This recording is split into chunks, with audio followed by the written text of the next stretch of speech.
Bon, il y a eu une grosse mise à jour de la DJI Osmo Action 3. Là, pour l'instant, elle n'est pas encore mise à jour. Donc, vous avez la Action 3 ici et puis la GoPro 11 à côté.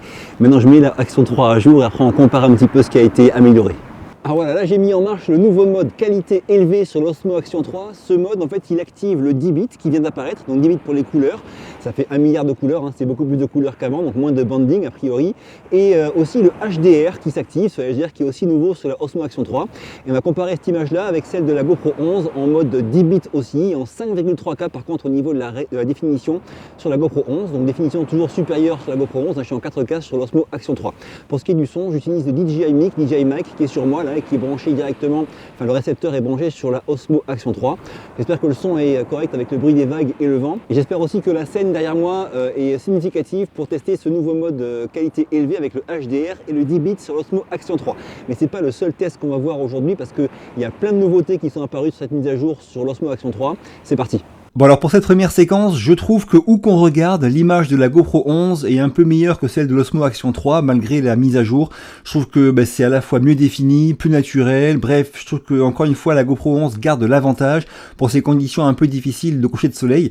Et pour info, donc dans la vidéo qu'on va voir là, on va alterner entre des plans en extérieur et puis des plans dans mon studio comme maintenant où je débriefe ce qu'on a vu en extérieur. Et tous ces plans en extérieur ont été tournés avec le GoPro Shorty, ce petit trépied avec petite poignée et perche extensible de chez GoPro, sur lequel j'ai mis un double support avec la GoPro 11 et l'Osmo Action 3. Alors maintenant on va enchaîner avec une séquence où il fait quasiment nuit noire pour voir un petit peu ce qui en ressort. Alors dans mon test de l'Osmo Action 3, j'avais comparé les performances quand il fait nuit entre la GoPro 11 et l'Osmo Action 3.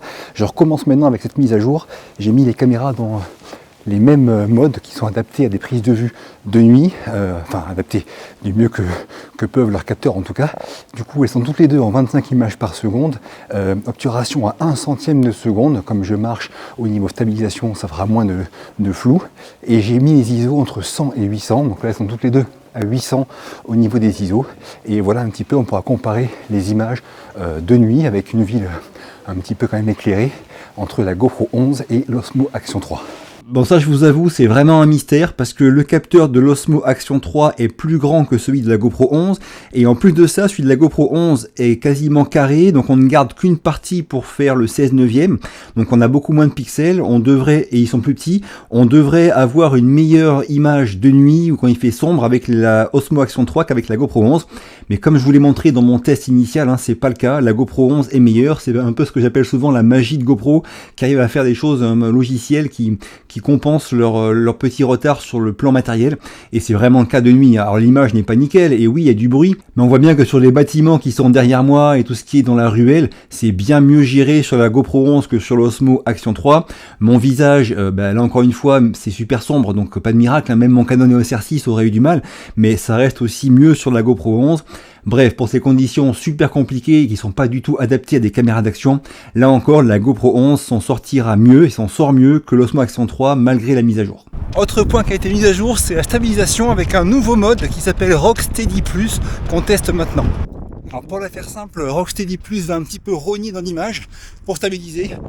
Bon c'est léger et déjà à la base c'était vraiment excellent comme stab, donc c'est dur de voir la différence, mais bon c'est toujours bon à prendre. Alors là je vous ai mis en bas une petite séquence vidéo prise avec la stabilisation Rocksteady et on voit ici ce palmier là et puis une bonne partie de ce pin là, et en haut de l'image c'est le même scène au même endroit avec la stabilisation Rocksteady Plus, et on voit bien que on a un peu dû rogner dans l'image. Ce palmier on le voit encore, mais par contre le pin on en voit beaucoup moins, et à gauche de l'image les branches du palmier c'est pareil, on les voit, elles sont beaucoup plus proches du bord sur le Rocksteady Plus que le Rocksteady.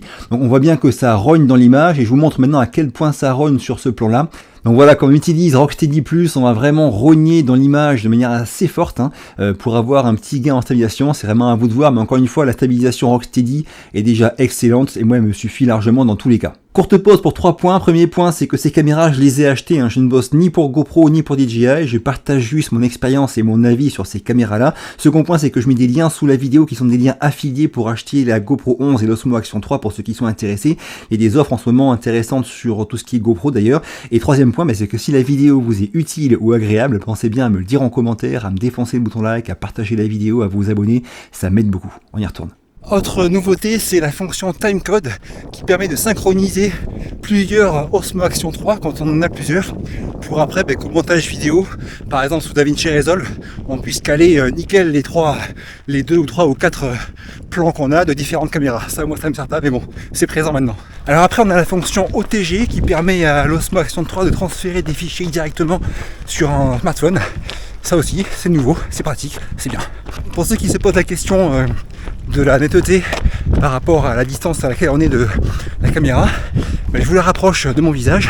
Là, je suis environ 30 cm et comme ça, on verra s'il y a une différence entre la GoPro 11 et l'Osmo Action 3 en termes de netteté quand on est très très près d'un sujet. Voilà, je me réécarte à une distance normale, on va dire 50 cm, et on verra ce qui se passe sur ces plans. Alors deux choses. Premièrement, comme vous l'avez vu, quand on tient les caméras comme ça assez proches de son visage, genre à 30 cm, sur l'Osmo Action 3, vous serez flou. Même à 40, j'étais pas super net sur le début de cette séquence-là. C'est vraiment quasiment bras tendu que vous serez net. La GoPro 11, par contre, j'ai eu aucun souci. Et même quand je l'avais très proche, mon visage était vraiment bien net. Donc premier point, ça c'est un truc à bien avoir en tête. L'Osmo Action 3 va demander une distance minimale de mise au point supérieure à celle de la GoPro 11. Et pour finir, on va finir sur ce dernier plan, cette dernière image en fait du dernier plan que vous avez vu, et en fait elle résume bien toute la partie photo vidéo qui fait la différence entre la GoPro 11 et l'Osmo Action 3. Sur cette image là que je vous mets à l'écran, quand vous regardez au loin, tout à fait au loin là, sur les parties qui sont très surexposées sur l'Osmo Action 3, tous les bâtiments de la Croisette à Cannes, sur la partie, sur l'image GoPro 11, ils sont nickel, c'est bien défini, c'est pas surexposé.